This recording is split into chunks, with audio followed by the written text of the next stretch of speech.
Bir arzu necə kabusa çevrilə bilər? Bugün biz məhz belə bir hekayədən danışacağıq.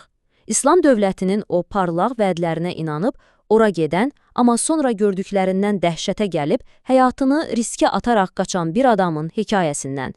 Yəni, bir düşünün, Tunisdə yaşayan gənc bir oğlan niyə hər şeyi atsın, Suriyaya getsin və dünyanın ən qorxunc terror qruplaşmalarından birinə qoşulsun? Bu sualın cavabını tapmaq üçün gəlin əvvəlcə onun və onun kimi minlərlə adamın beyninə girən o böyük ideyanı, o böyük vədi anlamaya çalışın. Baxın, o özü deyir ki, Şama çatmaq mənim arzum idi. 2014-də dövlət elan olunanda bu onun həyatında bir dönüş nöqtəsi olub. Biz də onun öz hekayəsi əsasında bu səyahəti 4 hissəyə bölüb izləyəcəyik. Əvvəlcə o böyük arzu, sonra Raqqaya gedən o çətin yol, orada üzləşdiyi sərt reallıq və ən sonda o dəhşətli qaçış. Gəlin başlayaq birinci hissədən. Xilafət arzusu. Hekayəmizin qəhrəmanı üçün İslam dövləti sadəcə silahlı bir qrup deyildi. Yox, bu sanki yerdə qurulacaq bir cənnət, bir utopiya vədidir. Təsəvvür edin, sizə deyirlər ki, elə bir dövlət qurulur ki, orada heç kimə haqsızlıq edilməyəcək. İslamın o əvvəlki şöhrəti bərpa olunacaq və ən əsası, sən Allahın qanunları ilə yaşamaq şansı əldə edəcəksən. Xüsusilə də siyasi qarışıqlıqlar içində özünü tənha hiss edən bir gənc üçün bu inanılmaz dərəcədə cəlb edici səslənirdi. Bütün bu təbliğat da internetdən, sosial şəbəkələrdən, xutbələrdən axıb gəlirdi. Və beləcə, o sadəcə arzulamaqla kifayətlənmir, hərəkətə keçməyə qərar verir. 2014-cü ilin sonlarıdır və onun Rəqqaya doğru səyahəti başlayır. Bu, heç də çantamı götürdüm, getdim kimi bir şey deyildi. Hər şey dəqiq planlaşdırılmışdı. Əvvəlcə Tunisdən İstanbula uçursan, orada səni xüsusi qonaq evləri şəbəkəsi, yəni madafalar gözləyir.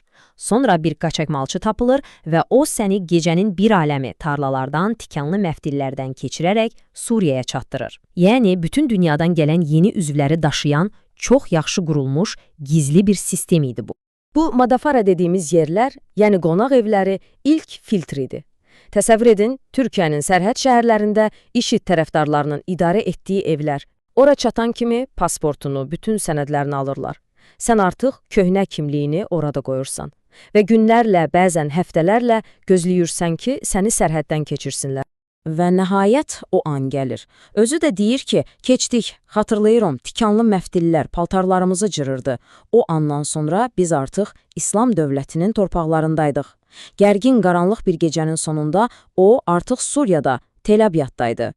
Beləliklə, o xəyallarındakı torpaqlara ayaq bastı. Amma qarşılaşdığı mənzərə onun bütün təsəvvürlərini alt-üst edəcək qədər fərqli, qəddar və sərt idi. Baxın, vəd nə idi? Bütün müsəlmanların qardaş olduğu bir cəmiyyət. Reallıq, hər millət bir-birinə şübhə ilə yanaşırdı. Vəd nə idi? İslami ədalət.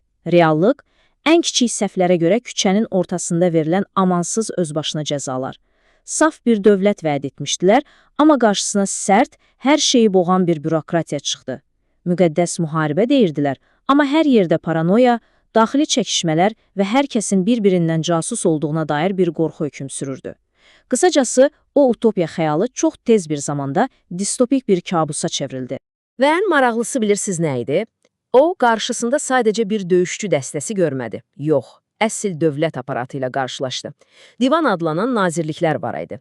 Əl-Cund ordudan, Əl-Hisbə əxlaq polisindən, Beyt-əl-Mal maliyyədən, Ət-Təlim təhsildən, Əl-Əmnə, Əl-Əm isə kəşfiyyat və təhlükəsizlikdən məsul idi.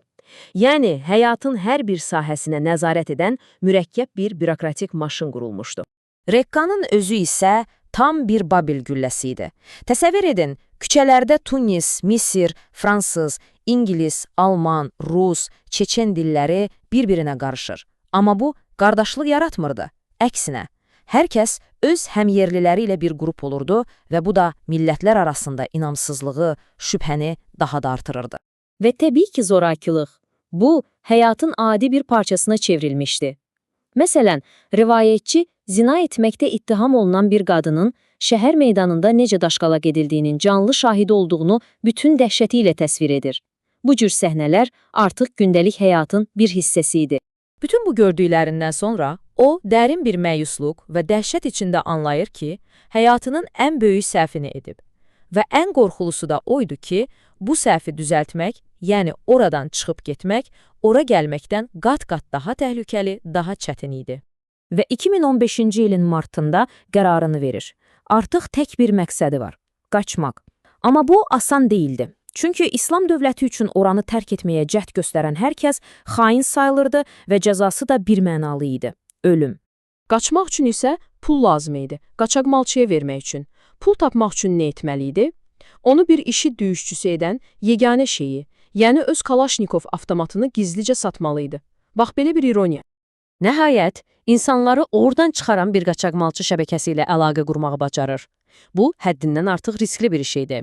Ən kiçik bir səhv, bircə yanlış addım onun tutulması və edam edilməsi demək idi. Və qaçış planı. Gecənin qaranlığında IŞİD-in məhz onlar kimi qaçmaq istəyənlərin qarşısını almaq üçün minaladığı ərazilərdən keçmək dəhşətli bir plan idi, amma başqa yol yox idi. Özü də deyir, səssizcə yeriyirdik. Bilirdik ki, IŞİD o ərazilərə minalar bastırıb ki, insanlar qaça bilməsin. Onun qaçış səyahəti əslində gəlişinin sanki güzgüdəki əksi idi. Yenə gecə, yenə sərhəd, yenə həyatını riskə atmaq, amma bu dəfə tamamilə fərqli bir məqsəd üçün. Onun qaçışı bir səyahətin sonu oldu. Bəs bu hekayə bizə başqalarının səyahətinin başlanğıcı haqqında nə deyir? Bu sadəcə bir adamın başına gələnlər deyil. Bu hekayə bizə radikallaşmanın necə baş verdiyini və o böyük xəyalların necə böyük məyusluğa çevrildiyini göstərir. Və ən əsası, xəbər başlıqlarının arxasında qalan cənnət vədi ilə başlayıb cəhənnəmdə bitən insan hekayələrini xatırladır.